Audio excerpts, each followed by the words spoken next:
अंकिता भंडारी हत्याकांड में पकड़ा तुल। एडीजी लॉ एंड ऑर्डर से कांग्रेस नेताओं ने की मुलाकात। मामले की दोबारा और उचित जांच की मांग।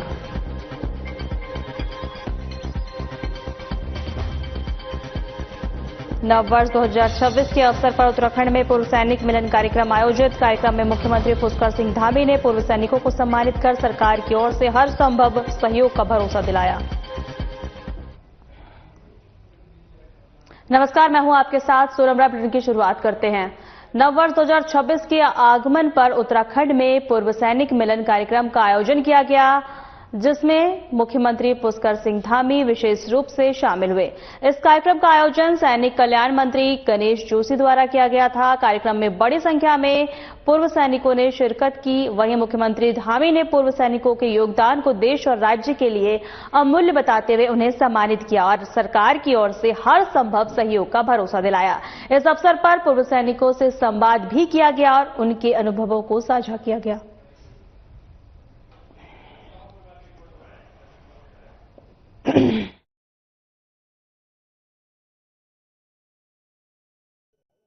ये हमारे ऐसे लोग हैं जिन्होंने अपना संपूर्ण जीवन भारत माता की रक्षा में लगाया है। और मैं इनके माध्यम से यहाँ इन सभी को आज वर्ष 2025 का अंतिम दिन है और वर्ष 2026 आने वाला है। मैं हमारे सभी पूर्व सैनिकों को देश की सीमाओं की रक्षा करने वाले उन सभी को अपनी तरफ से वर्ष 2026 की बहुत बधाई देता हूं, शुभकामनाएं देता हूं कि वर्ष 2025 में अनेक उपलब्धियां हमको प्राप्त हुई, राज्य को अनेक अवसर प्राप्त हुए। वहीं हमें अनेक चुनौतियों का भी सामना करना पड़ा। हम सब ने मिलकर इन चुनौतियों का सामना किया। उन चुनौतियों पर हम लोग हर मोर्चे पर सभी लोग मिलजुल कर उन सभी चुनौतियों को पार करा हमने। उन चुनौतियों से आगे बढ़े हैं। 2025 का अंतिम दिन और 26 का आगमन है, क्योंकि मैं एक भारतीय जनता पार्टी का सिपाही होने से पहले एक पूर्व सैनिक हूं और प्रभु की कृपा से मुझे मेरे ट्रस्ट का विभाग सैनिक कल्याण भी दिया है। और आपने देखा होगा मैं लगातार सैनिकों के बीच में रहकर तो सैनिकों की कल्याण की जितनी भी योजनाएं होंगी उनको लाने की हमने कोशिश की। तो लगातार सैनिकों से हमारा संवाद रहता है और आज 25 को विदाई देने के लिए अपने पूर्व सैनिक साथियों के साथ पर हम यहां पर एकत्रित हुए, क्योंकि जब मैं अपने सैनिकों के बीच में आता हूं तो एक मंत्री के रूप में नहीं आता हूं, एक सिपाही के रूप में आता हूं और मुझे बड़े गर्व की अनुभूति होती है। और मैं बड़े बड़े मंचों पर कहता हूं कि अगर मैं सिपाही नहीं होता तो मैं विधायक भी नहीं होता और मंत्री भी नहीं होता। और इस अवसर पर आज इन साथियों को शुभकामनाएं देने के लिए खुद एक सैनिक पुत्र मुख्यमंत्री जी यहां पर आए हैं। चमोली जनपद के पीपलकोटी स्थित निर्माणाधीन टीएचडीसी विष्णु गार्ड पीपलकोटी जल विद्युत परियोजना की टीबीएम साइट पर मंगलवार को शिफ्ट परिवर्तन के दौरान सुरंग के भीतर मजदूरों को लाने ले जाने वाली 2 लोकलो ट्रेन की आपस में टक्कर हो गई। आपको बता दें, घटना के समय 109 श्रमिक सुरंग के भीतर मौजूद थे। घटना की जानकारी प्राप्त होते ही मुख्यमंत्री पुष्कर सिंह धामी ने जिलाधिकारी चमोली से दूरभाष पर वार्ता कर घटना की पूरी जानकारी ली और फिर सभी घायलों को बेहतर चिकित्सा सुविधा उपलब्ध कराने और आवश्यकता अनुसार उच्च चिकित्सालयों में रेफर करने के निर्देश दिए।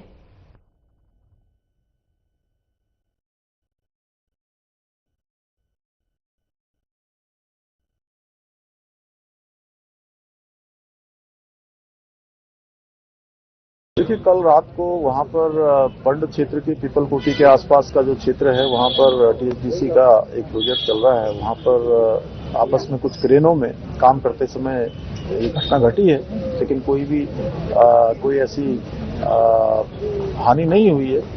चोटिल जरूर हुए हैं वहां पर 50-60 लोग। मेरी सर्वे आज प्रातःकाल ही वहां के जिलाधिकारी और वहां के वरिष्ठ पुलिस अधीक्षक से वार्ता हो गई है। सभी को उपचार दिया जा रहा है। सभी लोग शीघ्र जल्दी स्वस्थ हों, मैं भगवान से प्रार्थना करता हूं और हर प्रकार से ऐसे लोगों का इलाज किया जाए, उनको सभी सहायता प्रदान की जाए, इसके लिए मैंने कहा। धन्यवाद।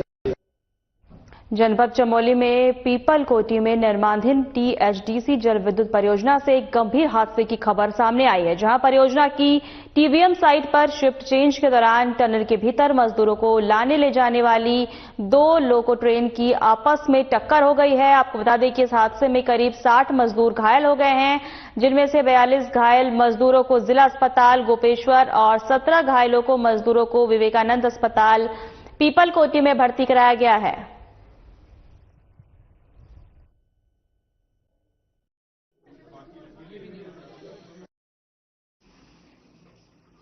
को प्राइमा फेसी डीएम साहब ने बताया कि इसमें 42 लोग डिस्ट्रिक्ट हॉस्पिटल में भेजे जा चुके हैं और जिनमें से 4 से 5 लोगों के फ्रैक्चर वगैरह बताए जा रहे हैं। 17 लोग पीपल कोटी में विवेकानंद हॉस्पिटल में हैं।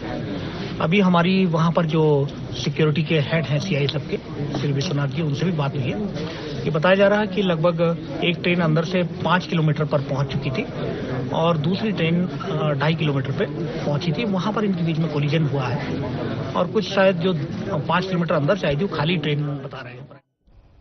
31 दिसंबर और न्यू ईयर सेलिब्रेशन को लेकर पूरे कुमाऊं मंडल में देश भर से बड़ी संख्या में पर्यटक पहुंच रहे हैं। पर्यटकों की सुरक्षा, सुगमता और सुविधाओं को लेकर प्रशासन पूरी तरह से अलर्ट मोड पर है। हल्द्वानी में कुमाऊं कमिश्नर दीपक रावत ने बताया कि नैनीताल, जिम कॉर्बेट समेत सभी प्रमुख पर्यटन स्थलों पर भारी संख्या में पर्यटक पहुंच चुके हैं और होटल रिजॉर्ट की बुकिंग भी लगभग फुल है। आने वाले दिनों में वीकेंड को देखते हुए पर्यटकों की संख्या और बढ़ सकती है। कमिश्नर ने निर्देश दिए हैं कि बाहरी पर्यटकों को यातायात संबंधी कोई परेशानी न हो, इसके लिए सभी ड्यूटी पॉइंट्स पर पुलिस की तैनाती सुनिश्चित की जाए और पार्किंग का सही उपयोग हो। न्यू ईयर पार्टियों के दौरान कानून व्यवस्था बनाए रखने, लड़ाई झगड़े रोकने और फायर सेफ्टी और ध्वनि प्रदूषण पर सख्ती के दिशा निर्देश दिए गए हैं। उन्होंने बताया है कि 1 जनवरी को कैची धाम, गर्जिया मंदिर, जागेश्वर समेत कुमाऊं के प्रमुख मंदिरों में श्रद्धालुओं की भीड़ रहती है। ऐसे में वहां विशेष सुरक्षा व्यवस्था की जा रही है। पहाड़ों के चल रहे सड़क निर्माण कार्य के चलते जाम की स्थिति न बने, इसके संबंधित विभागों को निर्देश दिए गए हैं।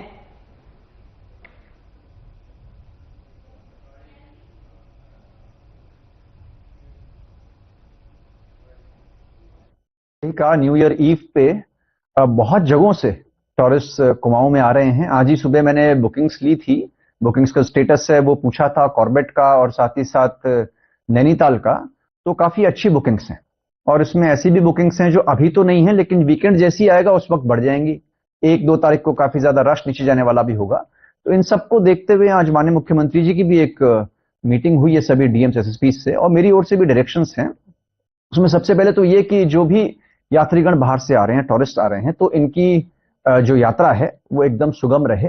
इसमें ट्रैफिक पे पुलिस की ड्यूटीज रहें, साथ ही साथ जो हमारे पार्किंग स्पॉट्स अलग अलग जगहों पे है, इस बात को सुनिश्चित किया जाए कि उनका एक्चुअली इस्तेमाल हो। ऐसा ना हो कि कोई दाएं बाएं गाड़ी लगा के अपना निकल ले। तो इसमें पुलिस की ड्यूटीज भी रहें, उसको देखें।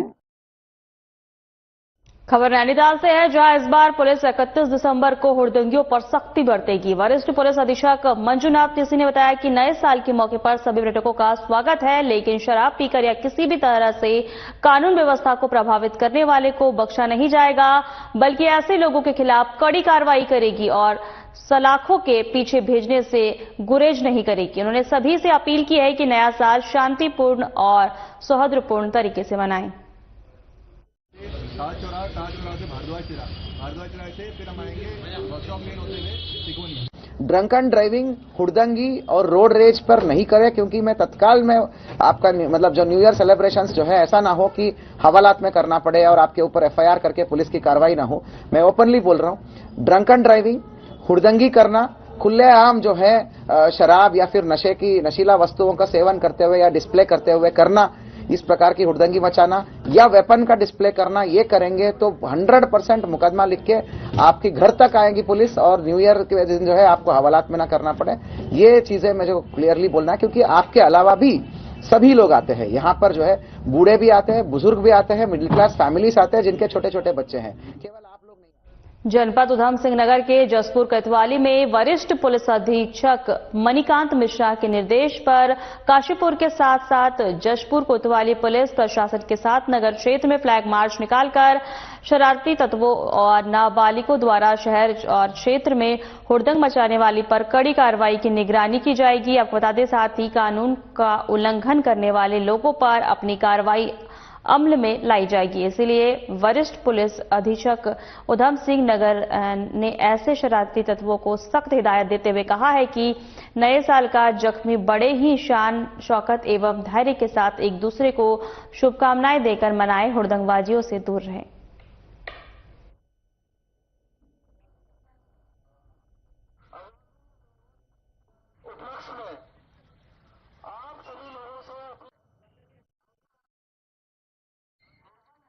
सर के द्वारा नववर्ष के आगमन के क्रम में जो लोग उत्सव मनाने की तैयारियां कर रहे हैं, उनमें क्या क्या एहतियात बरते जाने हैं, किस तरह से चेकिंग कराई जानी है, उसके संबंध में जो निर्देश दिए गए हैं उसी के अनुपालन के क्रम में आज यहां पर चेकिंग और भ्रमण की ये एक सीरीज चलेगी, जिसमें CO Kashipur, inspector Jaspur, inspector Kashipur और अन्य सभी थानों के प्रभारी निरीक्षक, थानाध्यक्ष इसमें शामिल होंगे। अपने अपने निर्धारित जो पॉइंट्स निर्धारित किए गए हैं जहां चेकिंग के लिए कार्रवाई होनी है, उसमें मुकम्मल तरीके से विशेष रूप से कोशिश ये है कि जो लोग ड्रंकन ड्राइविंग कर रहे हैं वे ना करें, स्वयं को असुरक्षित स्थिति में न डालें और दूसरों की सुरक्षा का भी विशेष ध्यान रखें। ऐसे लोगों के विरुद्ध ब्रीथ एनालाइजर से, अल्कोमीटर से चेकिंग कराई जाएगी और अग्रिम कार्रवाई अमल में लाई जाएगी। नववर्ष के आगमन के अवसर पर रुद्रप्रयाग जिले में पर्यटकों की भारी भीड़ उमड़ने की संभावना है। इसे देखते हुए पुलिस ने सुरक्षा व्यवस्था को कड़ा कर दिया है। चोपता, ऊखीमठ और रुद्रप्रयाग के विभिन्न क्षेत्रों में अतिरिक्त पुलिस बल की तैनाती की गई है ताकि ट्रैफिक व्यवस्था सुचारू रूप से चल सके और किसी भी अप्रिय घटना का रोका जा सके। रुद्रप्रयाग के एसपी अक्षय कोंडे ने बताया कि सभी व्यवस्थाएं चाक चौबंद की गई है और पुलिसकर्मियों को तैनात कर दिया गया है। साथ ही उन्होंने पर्यटकों से अपील की है कि वे अपनी सुरक्षा के लिए पुलिस के निर्देशों का पालन करें और निर्धारित नियमों का भी पालन करें।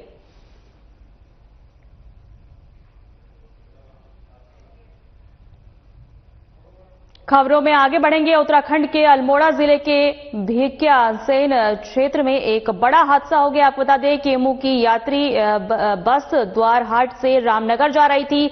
सभी सेला पानी के पास अनियंत्रित होकर गहरी खाई में गिर गई। आपको बता दें बस में कुल 19 यात्री सवार थे, जिनमें से 7 लोगों की मौत की खबर बताई जा रही है, जबकि 12 लोग घायल बताए जा रहे हैं। सभी घायलों को सामुदायिक स्वास्थ्य केंद्र भिकियासेन में भर्ती कराया गया है। गंभीर रूप से घायलों को हेलीकॉप्टर के जरिए एम्स ऋषिकेश रेफर किया गया है। अल्मोड़ा पहुंचे केंद्रीय सड़क परिवहन राज्य मंत्री अजय टम्टा ने हादसे पर गहरा दुख जताया है और आपको बता दें मृतक के परिजनों के प्रति संवेदना व्यक्त की है।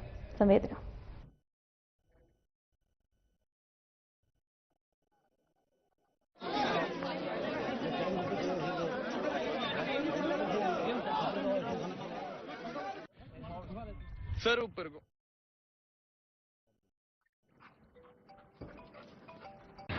देखिए, ये आज द्वाराहाट से रामनगर की तरफ जा रही बस भिकियासेन के पास में एक खाई में गिर गई है, जिसमें 19 लोग सवार थे। इसमें 7 लोगों की मृत्यु हो गई है, 12 लोग घायल थे। घायलों को यहाँ पर भिकियासेन हॉस्पिटल में लाया गया, जिनमें से 2 लोग जो गंभीर थे उनको एयरलिफ्ट किया जा रहा है और जो शेष थे उनको उनके परिजनों के द्वारा ही कहीं न कहीं अन्य जगह रेफर करा के या अपने साथ लेके डिस्चार्ज करा के ले जाया जा रहा है। जो 7 मृतक थे उनके पंचनामा की कार्रवाई चल रही है। बहुत दुखदायी घटना घटी है। आज सुबह 8:30 बजे लगभग के आसपास द्वाराहाट से रामनगर जा रही विनायक खेला पानी के पास एक बस दुर्घटना हुई, जिसमें 19 यात्री सफर कर रहे थे। बड़ी दुर्भाग्यवान घटना है कि 7 लोगों की वहां पर मृत्यु हुई है, 12 लोग घायल हुए हैं और 2 लोग हेलीकॉप्टर से रेस्क्यू किए गए हैं एम्स ऋषिकेश के लिए। 7 लोगों की चोटें लगी हैं।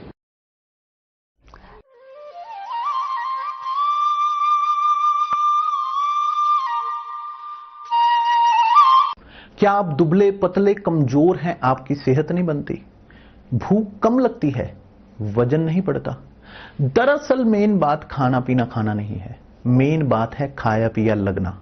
और अगर खाया पिया लगेगा ही नहीं तो आपकी सेहत बनेगी कैसे? इसलिए हमारी संस्था सन्यासी आयुर्वेदा ने एक ऐसी दवा का निर्माण किया है जो कि आपके लिवर, आपके पाचन तंत्र को दुरुस्त करने का काम करती है, ताकि आप जो भी खाएं उसका पूरे का पूरा निचोड़ आपके शरीर को लगे, आपकी भूख बढ़े, खाया पिया सही से लगे, नया खून बने, हड्डियों में जान आए, वजन बढ़े और आप मोटे तगड़े खूबसूरत पर्सनैलिटी के मालिक बन जाए। सिर्फ 655 रुपए की पूरे 1 महीने की दवा होती है और आप इसे घर बैठे 01145454545 पर फोन करके दवा मंगवा सकते हैं।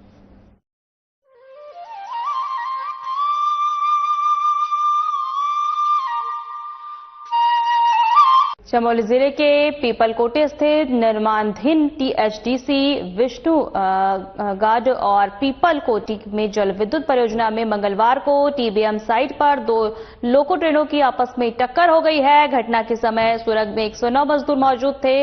मुख्यमंत्री पुष्कर सिंह धामी ने जिलाधिकारी से संपर्क कर घायलों के बेहतर इलाज और आवश्यकता अनुसार उच्च चिकित्सालयों में रेफर करने के निर्देश दिए हैं। जिलाधिकारी गौरव कुमार और एसपी सुरजीत सिंह पवार जिला अस्पताल गोपेश्वर पहुंचे हैं और घायलों का कुशल क्षेम जाना है।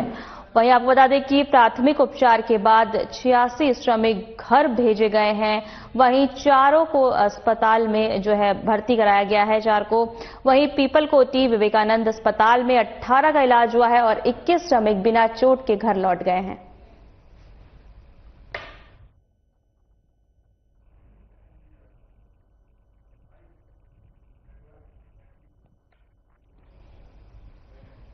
देहरादून नगर निगम में नगर आयुक्त और कांग्रेसी पार्षदों के बीच विवाद लगातार बढ़ता जा रहा है। कांग्रेस के सभी पार्षदों ने नगर आयुक्त कार्यालय के बाहर धरना देकर जमकर नारेबाजी की है। पार्षदों ने नगर आयुक्त पर उत्पीड़न करने और विकास कार्यों के नाम पर भेदभाव का आरोप लगाया है। कांग्रेस नेताओं का कहना है कि नगर आयुक्त निष्पक्ष होकर काम नहीं कर रही है और केवल भाजपा के हित में फैसले लिए जा रहे हैं।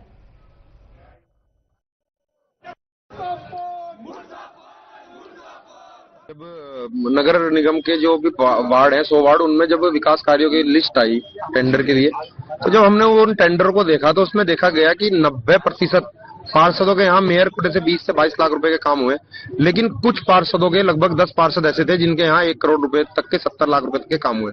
तो इसी विरोध में हम नगर आयुक्त महोदय के पास उनसे इस विषय पे बात करने आ रहे थे कि मेरे क्षेत्र में और कई ऐसे पार्षद हैं उनके क्षेत्रों में काफी बड़ी आपदा आई, लेकिन वहां पर आपने अब तक कोई भी ऐसा कार्य नहीं किया जिससे कि वहां की जो समस्याएं हैं उनका समाधान। नगर आयुक्त का जो रवैया है और वो भी जनप्रतिनिधि जो जनता से जीत कर आए हैं और जिस तरह का व्यवहार वो जनप्रतिनिधि से कर रहे हैं और बड़ा गंभीर विषय है। और इसी मुद्दे को लेकर हम आज जो यहाँ पे है धरने पर बैठे हैं। और जिस तरह इन्होंने 22 तारीख को जो लिस्ट जारी की थी, कई जो पार्षदों के साथ ये भेदभाव कर रहे हैं, किसी को 70 लाख 80 लाख का काम दे रहे हैं, किसी को 20 लाख का काम है, और बिना टेंडर के इन्होंने जो काम कराए हैं वो कहीं ना कहीं भ्रष्टाचार में लिप्त है। और तो भ्रष्टाचार में ही आगे भी जो है भ्रष्टाचार की संभावना है, क्योंकि काम पहले, जबकि टेंडर पहले होते हैं, काम बाद में। मेरे यहाँ जो स्थिति थी और इलेक्शन के टाइम पर मेयर साहब ने खुद भी देखी है और यहाँ से पूरा एमएनए और जितना स्टाफ था यहाँ का पीडब्ल्यूडी का, सभी लोग मुआयने पे गए थे। बाकायदा उन्होंने देखा कि वाकई में काम की जरूरत है यहाँ पे। तो उस समय पर वो काम को हम लोग ने करवाया और 50 लाख के तकरीबन का काम था और वो हुआ है। वो किसके कहने से ये सब चीजें कर रही है? क्या उनके दिमाग में चल रहा है? क्या वो दिखाना चाह रहे हैं कि कांग्रेस का मैं पार्षद हूँ? क्या वो ये दिखाना चाह रहे हैं कि यहाँ के जो कुछ ऐसे विधायक हैं या ऐसे शासन प्रशासन में लोग बैठे हैं कि देखिए कि मैंने नगर निगम में बैठ के मैं कांग्रेस के प्रतिनिधियों को किस प्रकार उनका उत्पीड़न कर रही हूँ, और गुड बुक में आने के लिए शायद मुझे लग रहा है कि इस तरह की कार्य नगर आयुक्त महोदय द्वारा की जा रही है। वरना इस तरह की जो बातें हैं, छोटी मोटी बातें पार्षदों के बीच और मेयर के बीच और नगर आयुक्त के बीच अक्सर चली आ रही है। फिलहाल हमारे खास बुलेटिन में इतना ही। नमस्कार।